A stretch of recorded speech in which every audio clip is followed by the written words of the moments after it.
Entrepreneurship, the show for leaders and contributors who know the game at work is changing and don't want to be stuck playing by old rules.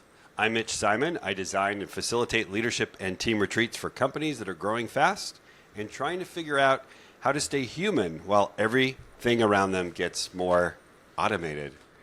In this show, we're not talking about AI from a technical angle.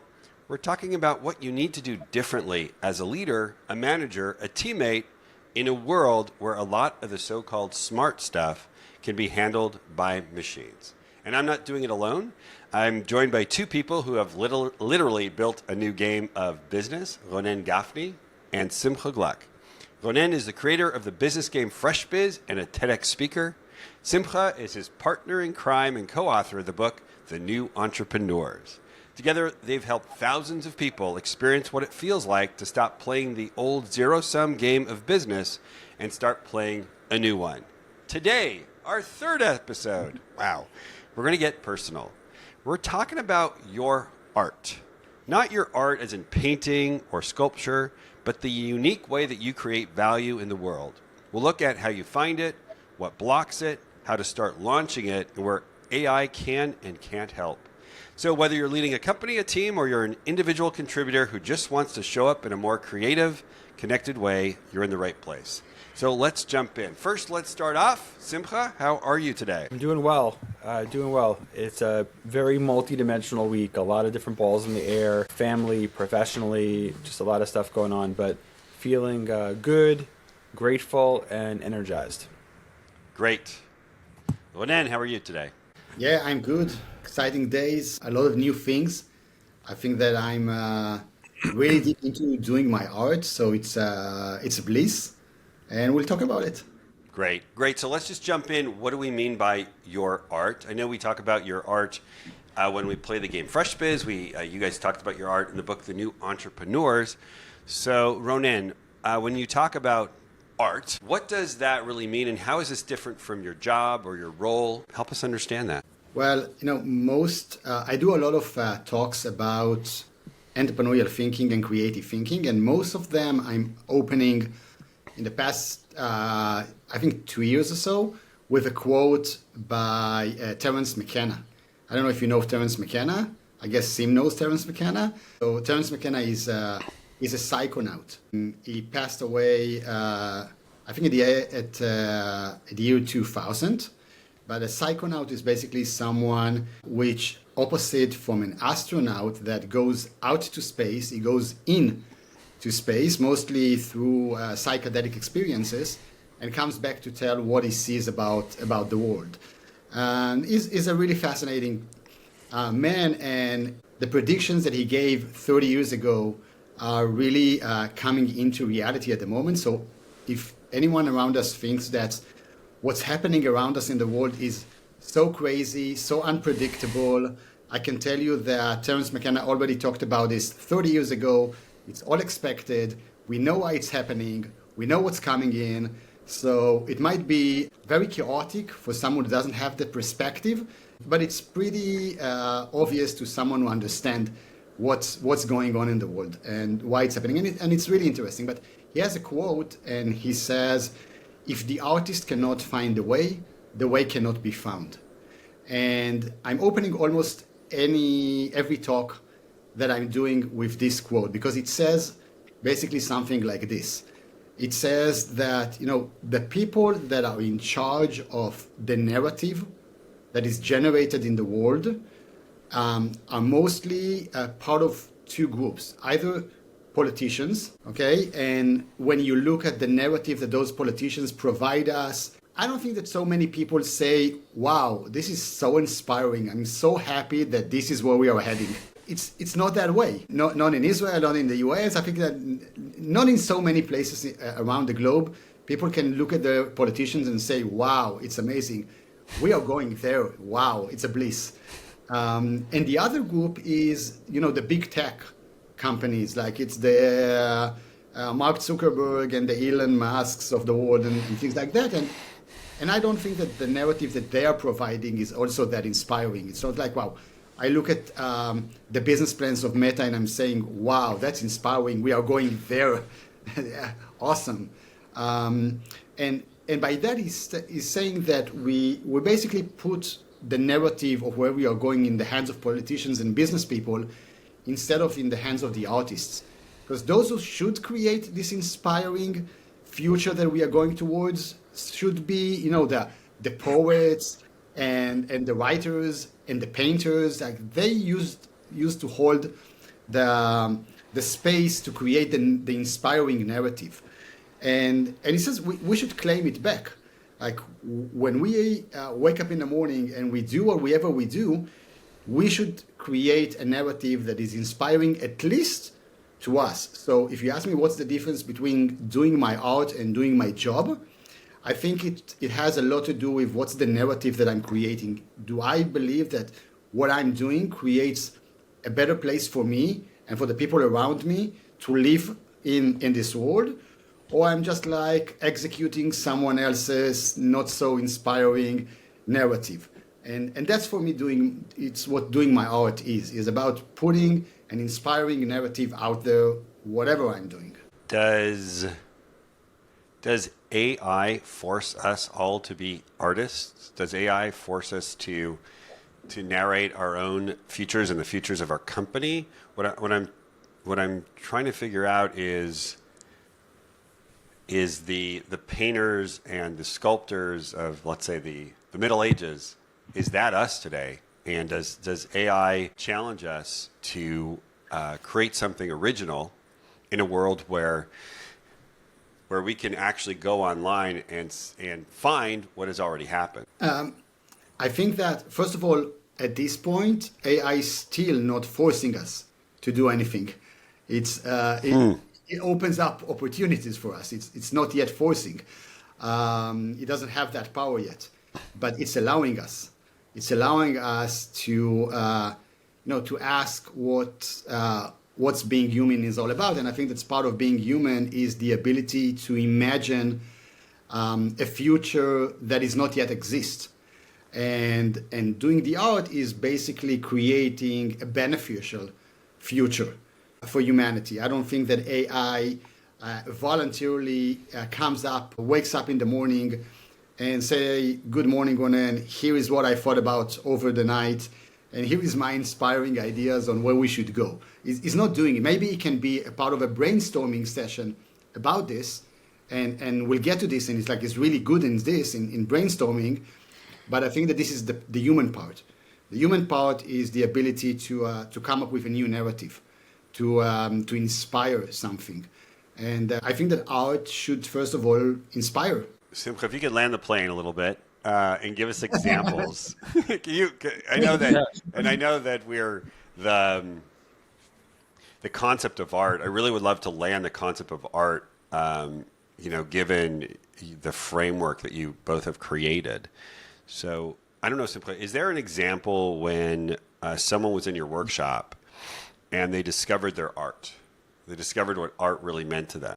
Because I think for most listeners and for most people, art is drawing. I can't draw. I'm out. Yeah. So great questions. I'm happy to mention the workshop. I'm happy to draw us from specific personal examples too. But when Ronen discusses the artist and sort of the romance of what that means, the artist who can create anything, in their minds. I'm not discussing someone who paints the the bowl of fruits, but someone who can just reimagine it. We're talking about that because I think that society would be so great if we could have people reimagine it and have it trend towards utopia instead of dystopia.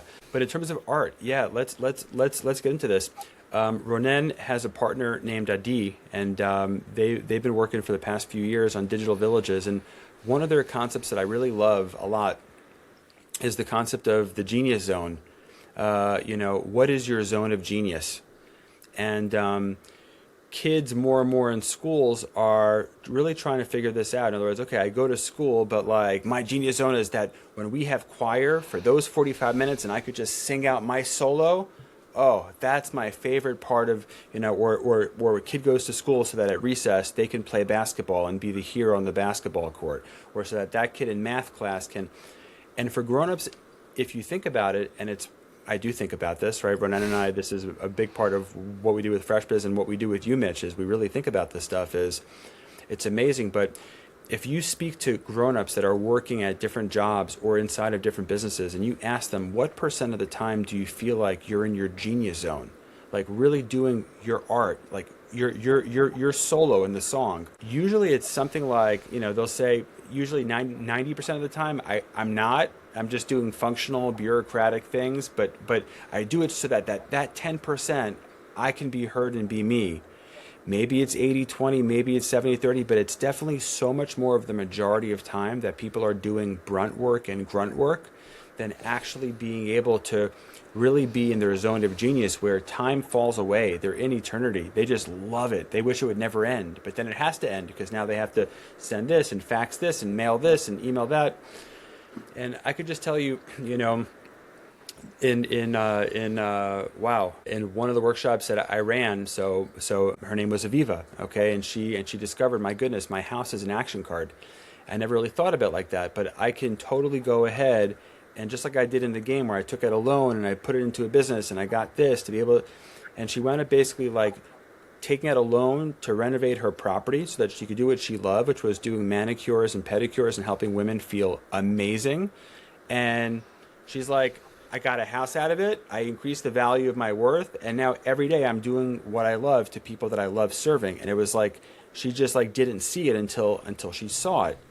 And I think about, the different aspects of myself, so we run FreshBiz, and I love running workshops and training people and speaking to people. And I would certainly be very happy to outsource the marketing part of it and the proposals part of it and the sales part of it. But wow, please don't run my workshop for me. And Mitch, I'm sure you feel the same way. It's like, that's where I shine when I'm doing the leadership development stuff. Like I don't want someone else to do that. I don't want to just do the emails and talk to those people so that someone else could do it. That's where my art is. That's my genius zone. That's where I get to interface with people and see and feel, And I think about that also. I have an herbalism studio on this floor where I'm at right now. Also, I do a whole line of organic products for the body, for the physical, and it's pretty cool. Sometimes we get big orders for like tens of thousands of our products, and I have an organic factory that will go ahead and they're licensed out to do it. But that takes away a big part of me because I realize that the big part of me of all the aspects is actually interfacing with real herbs and nature at a time that everything is digital and virtual and AI. For me to actually have things that smell and they're tactile and I could feel it and I can work with it and I can measure it, I love that stuff. So I would never want to outsource, being the cook in my kitchen for me personally. And it's very much like that when it comes to a lot of the work and a lot of the jobs. And, this is what Ronen was saying with art. And Mitch, this is what you were talking about with AI. The idea, I think, is for people to really be able to figure out what solo they want to sing, what their zone of genius is, and then use AI to be able to go ahead and to bolster all the other areas that are transactional or bureaucratic or less exciting and less fun so that they can double down and have more time to be able to do, their flow zone kind of stuff. Let me land the plane a little bit. Ronen, what is your zone of genius? What is your art? Well, I think that I have a few things that I see as expressing my art. One of them is taking complex ideas and put them into simpler words so people can understand, like, how do I see a possible future, right? So that's part of it. And I think that's part of creating the FreshBiz game was the ability to take kind of like a concept of an economy that is not based on competition and it's more based on collaboration and creativity and put it into a game form so people can actually experience it without me having to say so many words or write so many books about it. So I think that's part of it, and I think that's the same idea that I'm now applying with the digital spaces. It's kind of like creating an environment where people can actually put into action those ideas and their action cards. So I think that my art is the ability to see, I would say, a beneficial future and productize it into something that people actually experience, whether it's technology or it's a board game, so it becomes more tangible for them. Right. So your art is to productize difficult concepts and ideas. Yeah. Yes. Yeah. Yes. Why do you think? And we've experienced this in the games, running so many games.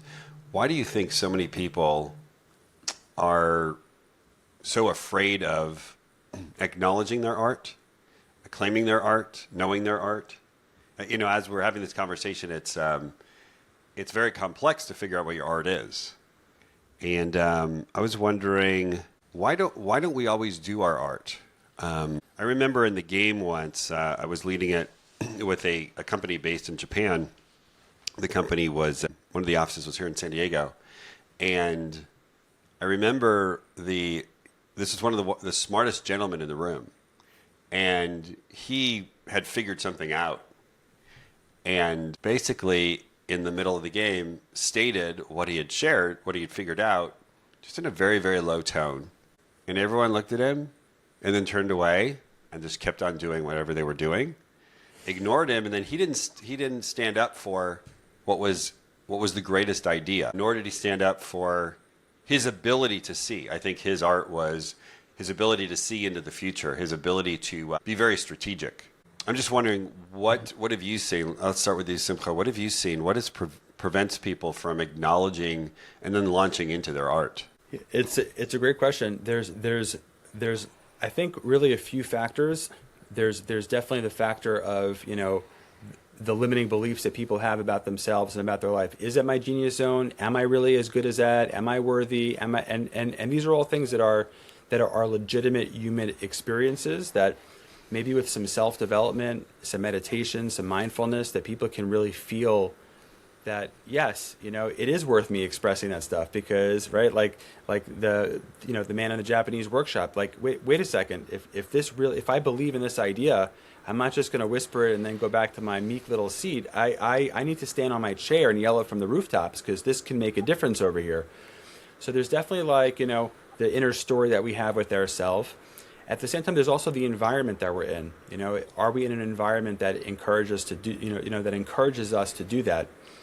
I think about it growing up in a very traditional sort of Orthodox system, in New York on Long Island, which is like a microcosm and a microcosm of a microcosm's microcosm. And, what's interesting over there is that in that world, you can't really talk about art, or at least 30 years ago, 40 years ago, you didn't really do that. It's like, you needed to go into business or become a doctor or a lawyer or a dentist or someone who's in education. So, why do you keep picking up those silly musical instruments? Or why do you keep acting in your silly club, on the weekends, doing drama and things like that? That's not going to pay the bills. Like, that's not real. And so all these things are stacked in a way to basically sort of enforce and reinforce, oh, well, this is more serious because this equals a business and money. And this is like, okay, this is like cute. It's nice. But let's not waste too much time over there. Like, let's get serious. And it's like getting serious away from people to be in their genius zone. It's dangerous, because in life there's definitely risks of when we do stuff, but in life there's also risks when we don't do stuff. And those are risks that often, are not considered as much as they should. But that's a really key thing over there, is to give people a taste, is to let people have a taste of what could be their art and let them figure it out. And here's another conversation. We talk about this for sure, Mitch, right? All the time with FreshBiz. I ran a workshop recently, and this cute couple is at the workshop, this boyfriend, girlfriend, it was a great game for them. They got to see how they play finances and trust each other, right? But at one point, he did a fantastic move. I mean, he really did a high level move, and he hired me to be his coach, and we just rocked it. You know what I'm saying? And she was like, "Well, it was very good, but I don't see how I could just do this in real life, because I don't know, I have to make money, I have to do that." And it's just like she was giving all these things, implying that it's either this or this. It was very binary. And binary is a construct that's really just often just in our mind. It's binary when you could do this and this, and maybe you go work in the business that you love and go do your art on the side, or maybe you go work in the art that you love and you do your business on the side, or maybe you do both, or anything in between. So I think it's about the environment that we're in externally, for sure, but it's also about our own internal environment. Like Ronen is very humble. Ronen's a fantastic programmer too. He spent hundreds of hours learning programming, and that's something too that is in your mind. You have to tell yourself, I am worth investing in. Like Ronen knows, I'm worth investing. That if I put in 150 hours to programming right now, it's because I believe that I'm increasing the value of what's going in. You have to be able to really feel that about yourself, that it's worth it. There were some really great ideas in there. The last one being, I'm worth investing in. It's interesting, Simcha and Ronen. Your idea, Simcha, is that one of the biggest obstacles to doing your art is that the world says we don't want your art, right? The world says we don't want your art. The world says, put your head down, Simcha. You don't do drama. Don't pick up guitar. Go to graduate school. Get a real job. And so I think what prevents us from even the notion of I've got something special. We show up every day in work and in life and even in this couple, Simcha, where it's no, that's not rational. This is the way the world works. And I do think that we're being introduced to AI, to this robot in a world that wants to make us all robots. And if I'm picking up that train of, make me a robot, my value, there's no value left, right? The reason we really started this conversation was because Ronen basically said, what happens in a world where there's no work anymore? What do you bring? And I'm just struck with how is it going to be harder, Ronen? Is it going to be harder to do your art in this world? Is it going to be easier? Is it I think the podcast is really to provoke people to dig deeper, find what's unique in a world that's going to make it harder to be unique. I don't know. How do you feel about that, Ronen? First of all, I think that it's going to be easier. Okay. I think it's going to be easier to do your art because, again, regarding your question of what prevents us from doing our art, it's also the structure of society and economy. Because doing my art is not just like doing my music or doing my singing. Okay, that's one type of art. Okay, and I don't want people to be mistaking that when we talk about art, this is the only type of art there is. To be a really good Excel person, it's also doing your art. And being a really good engineer or a really good planner or a really good graphic designer or a really good human resources person, all of those are art. It depends on what makes you passionate. And I think that part of the problem that prevents us from actually doing it is because society and the economy system doesn't compensate us good enough for all kinds of different arts. We kind of over-compromising, over-compensating very specific type of arts. Okay, if I'm an entrepreneur or I'm really good at my art is making money, right?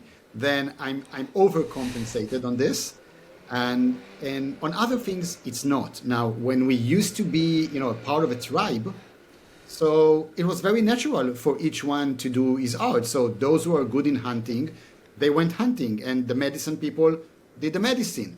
And those who had to sing around the fireplace, the fire camp, they were singing, and other people were raising the kids. It was super natural doing your art because what else can I do? I wouldn't go hunt if I'm not that skilled in it, because the entire tribe will probably be hungry and I might be dead. Maybe I should do my medicine, okay? So, but I had people covering up for me or backing up me with their skills and their art, so I can be provided of what I need. When we are a team of one or two, this is basically who is going to take care of me. It's either me or me and my wife. If me and my wife won't bring enough money into the household, so there is no tribe to sponsor my life doing my art. So we became a very, very, very small tribe of one or two people, and I have to do things that economy basically pays for. And not all arts are being paid the same amount, and there is no sense of community anymore. that if each and every one of us will do his own personal art, then we'll cover each other, because this is important and this is important and this is important and this is important. So that's a big thing about it. And same goes for the micro of a specific organization. Let's say that my genius, my art is doing the Excels, okay? And if we have a big project, I can be on the Excel and I'll make sure it's the best one, the smart one with great insights and the best numbers possible, okay? But what I'm actually needed for is, let's say, 5 hours at the beginning of the project to put together this Excel, okay? Now, I can't show up for work for 5 hours on the first of the month and then, bye guys, I'll see you next Tuesday when we'll have a new project, right? Because I have nothing else to bring. This is my art. I have to show up every day, right? 9 to 5. So what do? All the other hours, 9 to 5, where I don't need to do this very precise genius Excel sheet. I'm doing stuff, right? Which is probably not my zone of genius, not my art. I'm just like filling time, because that's the way the company compensate me. This is the way society compensate me. It's kind of like one size fits all type of bring your art into the workplace, right? So it prevents us from actually doing it, because there is no smart way to compensate us, and only very few people can actually execute their art in a way that is compensated and is aligned with how much time and when they need to invest in it. So Steve Jobs can pay $100,000 to a graphic designer to design one logo for his company called Next when he left Apple for the first time. So yeah, this graphic designer got to a level that he can be paid $100,000 for one job. Okay, so we can do it the way you would like to do it, but most of us can't do it. So it's kind of like a race to the top to be the best of, to maybe finally be able to focus only on my art.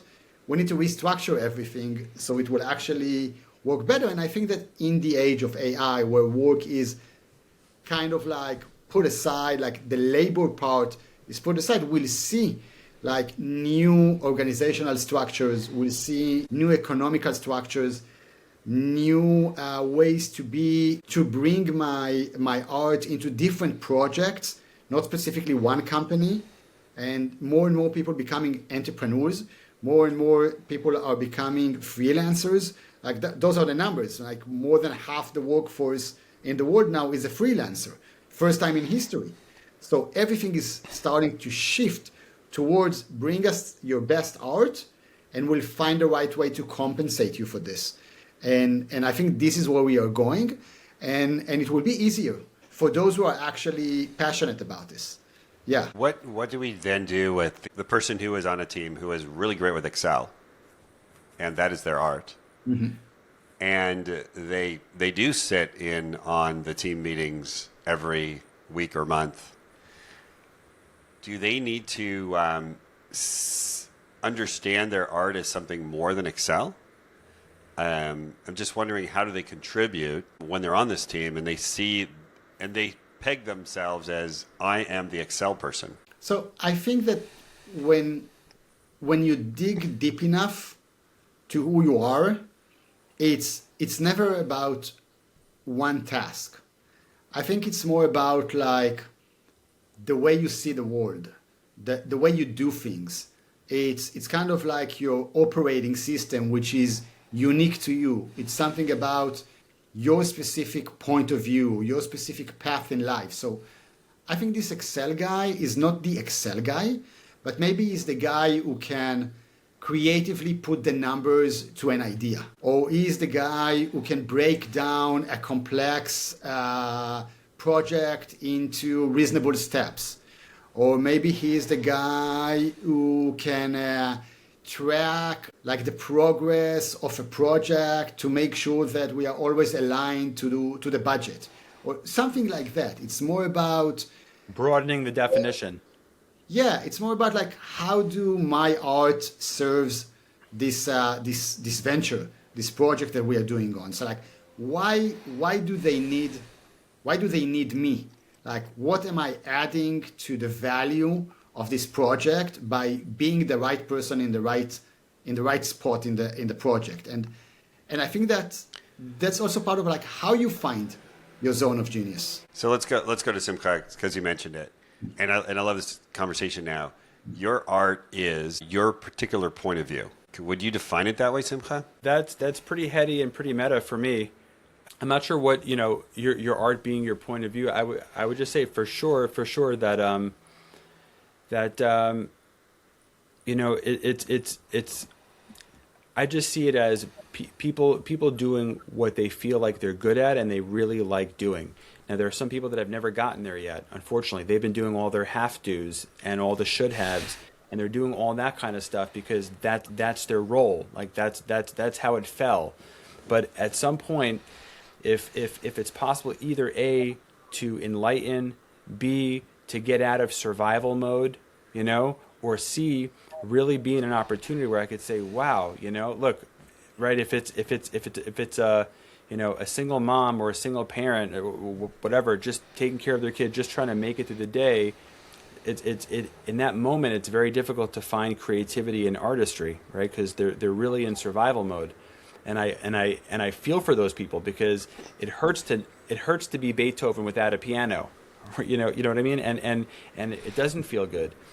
And I would hope and pray that each one of these people can find their time where they can go ahead and they can pursue what they like and they could discover what they like, and then they can find the right avenue where they could just do what they like. We think about this, you're bringing up AI, but in my mind, the big introduction of technology before AI, right, was like the internet, where people could have e-commerce stores and online shops and things like that. And it was so cool for people to say, hey, you know what, all that I want to do is design logos, and now I can go work on Fiverr and I could only design logos, and you can get the basic one, you can get the more expanded one based on payment, but like I'm just that guy.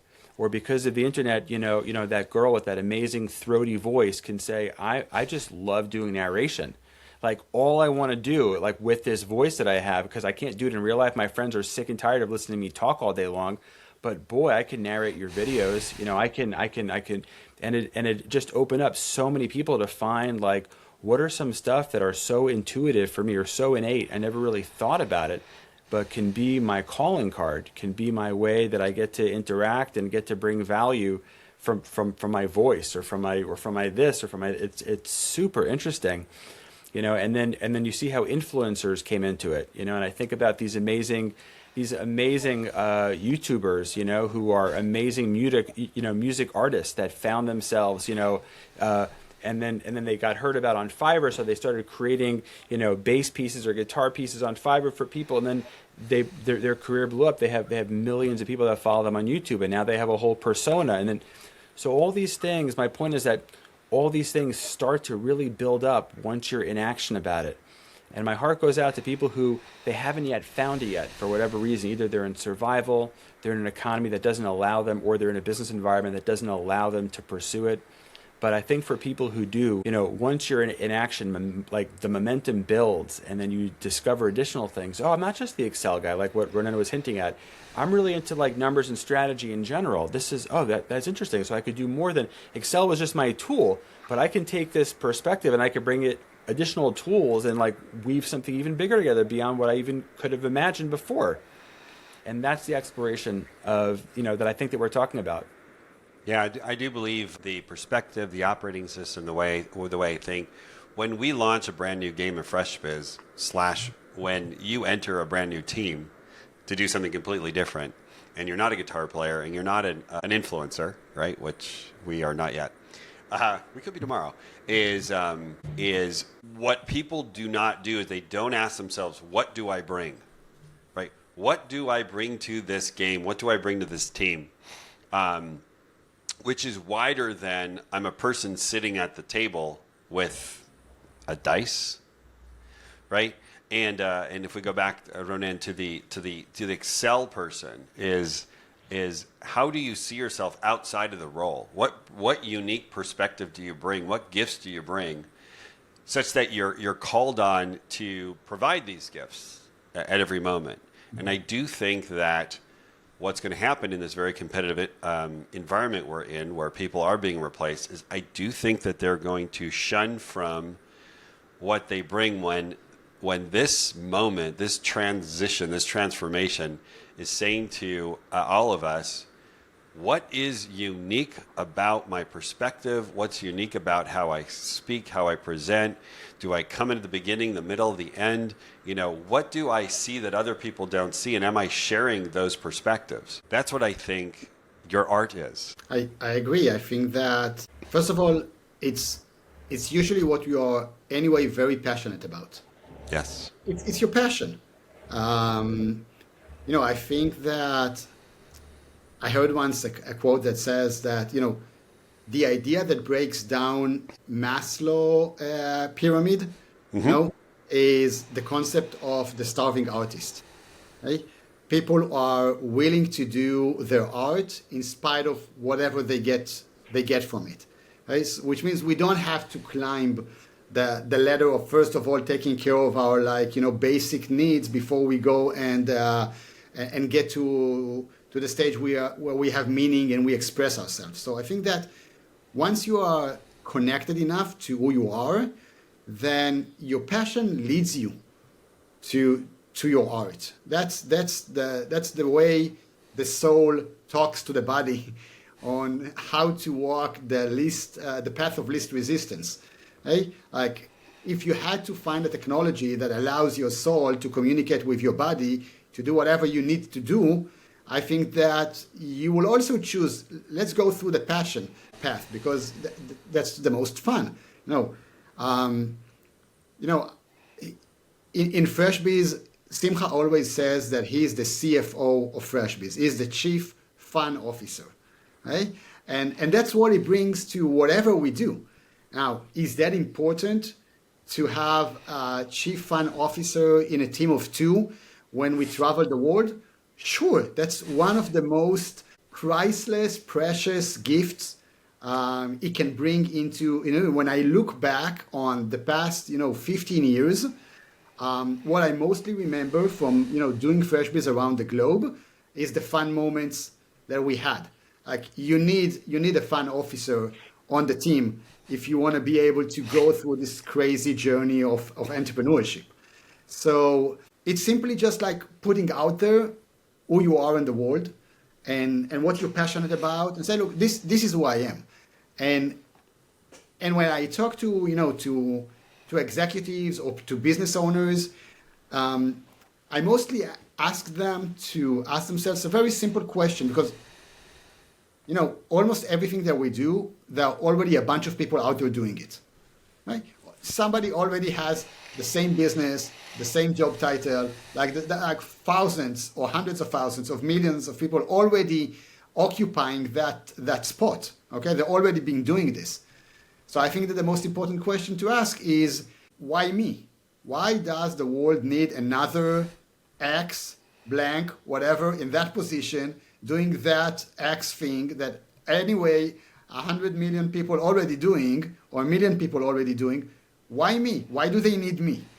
And I think that if you're honest enough, we're finding the answer, like why I'm so passionate about doing accounting when there are so many accountants out there.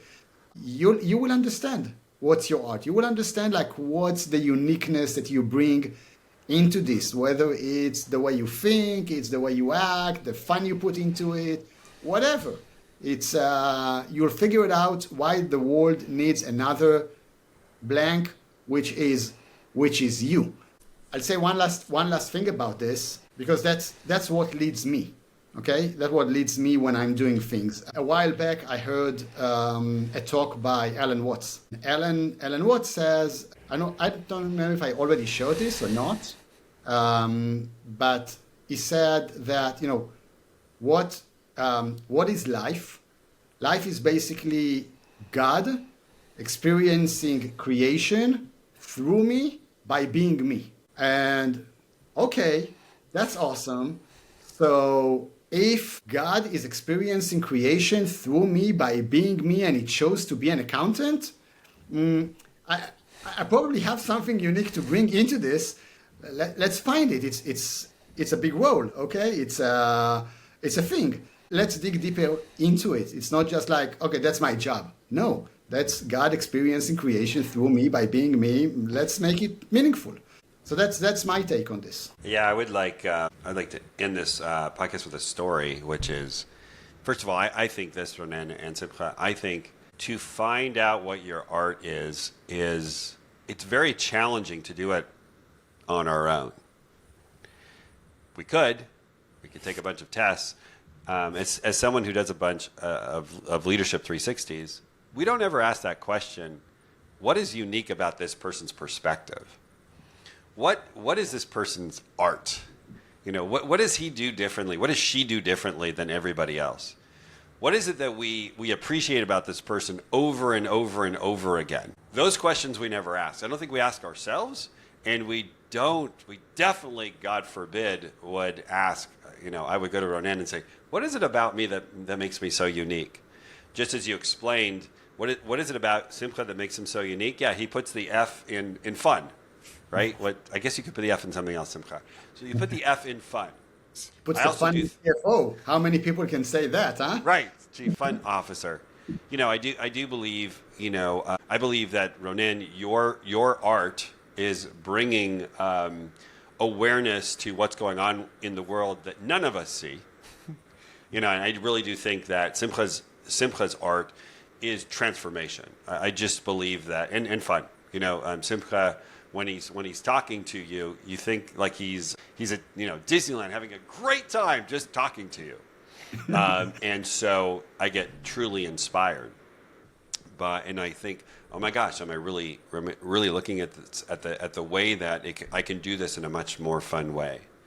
And I know that for myself, when I went through a workshop, someone basically said to me, I'd gotten my strengths assessment back, and it said, you know, Mitch, you're a teacher. You're a connector and you're a teacher. And I said, no, I'm not. And one of my closest friends and a coach basically said, give me a break. You connect and you teach all day long. That's in fact what you do, is you take disparate ideas, you come at it with a unique way, and all you need to do is go out there and teach, which was kind of, oh, teacher, right? Not teacher with a blackboard, or God forbid a nail on a blackboard, man. But God forbid that would never happen. But go out, teach. So in everything you do, teach. Whether it is coaching, which I teach, whether it is a workshop, whether it's a training, things like that. I believe that finding our art, and this finding our art really requires us to go out and find out what our art truly is. And many times it does confront you because you don't see it as clear as somebody else really does see it. In our next episode, I would really like to spend the time on different ways that we can go out and find out what our art truly is now that we've defined it. But I'd like to get some closing words from you, Simcha, and then we'll go to Ronen, and then we'll wrap up this episode. Yeah, thanks so much. One is, I would just say this, you know, which is be someone, you know, that feels worthwhile, that they want to invest the time and the pursuit, because it's a game changer. It's a game changer. That's number one.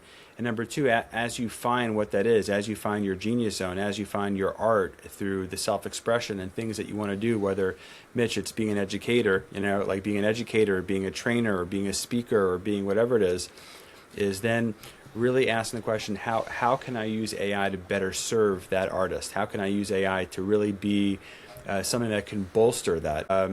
I don't remember if it was here or if it was somewhere else where we were talking about, you know, all the time being saved by AI should now equal that we have more time for ourselves instead of that we now have more tasks to do. So that would be something that I think would be really important, is how can I use AI to really go ahead and help me find it and help me bolster it so that I can really, really focus on just my genius zone and have that be something special in my life. Great. Ronen. I remember that when David Bowie was interviewed about the internet like 30 years ago, he said, look, guys, we we haven't seen nothing yet. Like you guys, we have no idea what it's all about. And I think that this is happening again now with AI, because what AI does now is it allows us to skip the skills that we need to master in our art in order to express the art.